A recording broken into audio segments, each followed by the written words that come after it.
कैसे कैसे प्रश्न है लोगों के। मैं अभी एक बात सुना रहा हूं आपको, आनंद आएगा। महाराज जी, हैदराबाद गया था अपने अपने राम करने, हमारी आपकी चर्चा भी हुई थी। तो मैं हैदराबाद जहाज में चढ़ा, तो मैं आखिर में चढ़ता हूं ताकि यात्रियों को परेशानी ना हो, वरना फोटो खिंचवाने वाले भीड़ इकट्ठी हो जाती है। तो पहले नंबर की सीट पर बैठा हुआ था। मुझसे पहले एक 36-38 साल का एक बड़ा सुदर्शन गोरा सा कश्मीरी लड़का बैठा हुआ था, कश्मीरी ब्राह्मण, एक बालक। उसने मुझे देखा और वो बड़ा प्रसन्न हुआ। अरे आपके दर्शन हो गए, मैं तो आपको टीवी पे रोज देखता हूं, अपने अपने राम सुनता हूं। मैंने कहा जी भैया। लोग प्रणाम प्रणाम करने लगे, बेल्ट बंध गई। मैं कुछ लिख रहा था, उसने मुझे डिस्टर्ब नहीं किया। 1 घंटे बाद जब मैं लिख के निपट गया मोबाइल पे, तो मैंने फोन रखा। उसने मुझसे कहा कि कुमार जी, बुरा ना माने तो मैं एक सवाल पूछ लूं, मेरी बड़ी जिज्ञासा थी कि कोई आप जैसा व्यक्ति मिलेगा तो उससे बात पूछूंगा। मैंने कहा आप पूछ लो, पहले मेरे सवाल का उत्तर दो कि तुम करते क्या हो। बोला मैं एक फैक्ट्री चलाता हूं जी, एक कंपनी। तो मैंने कहा उसमें क्या बनाते हो? बोले उसमें हैवी इंडस्ट्रीज की हम मशीन बनाते हैं। कहां से पढ़े हो? IIT से पढ़ा हूं। 10 साल नौकरी की, फिर हम 4 दोस्तों ने मिलकर एक फैक्ट्री बनाई। मैंने कहा अच्छा, कितना टर्नओवर है, कितना बिजनेस कर लेते हो? बोला सर इस साल 2600 करोड़ का हुआ है। सरकारें थोड़ी अनुकूल हैं, अगर यही सरकारें आ गई तो अगले साल 5000 करोड़ तक का हम लोग बिजनेस कर लेंगे। 36 साल का लड़का है, 5000 करोड़ का बिजनेस कर रहा है। मोबाइल के ऊपर पत्नी का और बेटी का फोटो है, दोनों बहुत सुंदर। मैंने कहा ये आपकी पत्नी है? बोले हाँ सर, ये भी IIT की पढ़ी हुई है और हमारी कंपनी में ही संभालती है सब। ये मेरी बेटी है। गुड़गांव में 1000 मीटर का मकान है जिसमें स्विमिंग पूल है।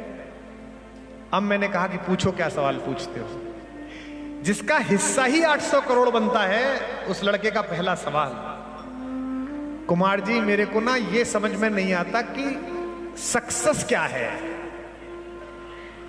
सफलता किसे कहते हैं, क्या मैं सफल हूं या नहीं, आप मुझे बता सकते हैं? आपकी कितनी आवश्यकता है धीरेन्द्र जी, आपको पता ही नहीं है। हम जैसे लोगों की इस जनता को कितनी आवश्यकता है। 36 साल का लड़का जिसके पास सफलता नामक हर चीज है। आप हेलीकॉप्टर देख के सफलता सोचते हो, वो 100 हेलीकॉप्टर खरीद सकता है। आता ही कितने का है? 30-40 करोड़ का। उसके पास तो 2600 करोड़ है। वो पूछ रहा है कि सफलता क्या है।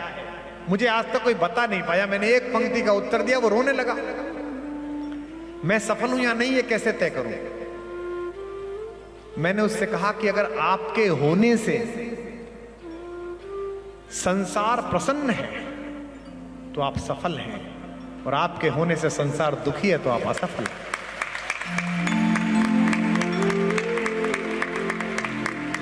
उसने कहा संसार? मैंने कहा बाहर संसार, पत्नी, बच्चे, माता, पिता, अपार्टमेंट, गली भर संसार, गांव भर संसार, देश भर संसार और संसार भर संसार। अब उसने मुझसे पूछा कि एक बात आप और पूछूं? मैंने कहा पूछो। बोले कल चैनल पे चल रहा था कि आप पार्लियामेंट जा रहे हो। हमें पता नहीं होता, पिछले 6 साल से जब भी पार्लियामेंट में कुछ होता है हम जा रहे होते हैं। खबर चलती है कि जा रहे हैं, फिर चलती है कि नहीं गए। हमें नहीं पता चलता, उधर चलती रहती है। और अभी आप इतने मुस्कुरा मुस्कुरा के लोगों से मिल रहे हो, आपको एंजाइटी नहीं होती? मेरे को तो बड़ी एंजाइटी होती है। 400 करोड़ का टेंडर भरता हूं, रात को नींद नहीं आती है कि मिलेगा कि नहीं मिलेगा। 2600 करोड़ का भैया आदमी कह रहा है कि एंजाइटी होती है। सुनो गढ़ा वालों, ये सुन रहे हैं करोड़ों लोग। मैं पहले नंबर की सीट पर बैठा था। मैंने कहा सामने क्या दिख रहा है तुम्हें हवाई जहाज में? बोला जी बाथरूम। मैंने कहा उसके आगे? बोले पायलट का कमरा। मैंने कहा इसके अंदर 2 पायलट बैठे? बोले हाँ। मैंने कहा ये दिल्ली से हैदराबाद ले जा रहे हैं तो इनको सैटेलाइट बता रहा है कि कहां खराब हवा है और कहां अच्छी हवा है। अगर 32,000 फीट पे खराब हवा है तो ये 30,000 पे ले जाएगा, या फिर 34 पे ले जाएगा, 33 पे ले जाएगा। हमको पता ही नहीं चल रहा है कि हमें सही तरीके से ले जाए, इसके लिए क्या मेहनत कर रहा है, इसको दिखता है आगे तक का। तो मैंने कहा मेरे लाल, ये केवल इस जहाज को चलाने वाला है जिसे मेरा और तेरा हैदराबाद तक का सफर दिखता है। जो दुनिया को चलाने वाला है उसे तेरा मेरा अंतिम सांस तक का सफर दिखता है।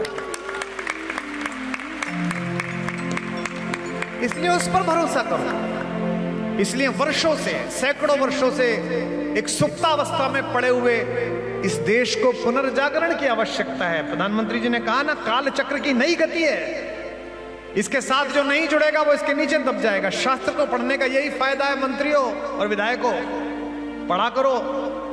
नेता तो बन गए होगे बिना पढ़े ही, लेकिन अब पढ़ो। महाराज जी के आया करो। ये क्या कि एक दिन आए एक दिन नहीं आए, सातों दिन आओ, जीवन का पुण्य फलेगा। हमने पढ़ा था महाभारत, तो हमको पता थी कि अगर मित्र दुर्योधन बन जाए तो कर्ण की तरह उसके रथ पे मत बैठे रहो, उतर के भागो, वरना ये भी मरेगा और तुमको मरवाएगा।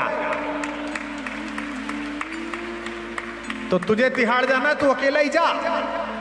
मेरे को तो बागेश्वर धाम जाना है अपने आप में आराम करने के लिए भैया, मैं कहां जाऊंगा।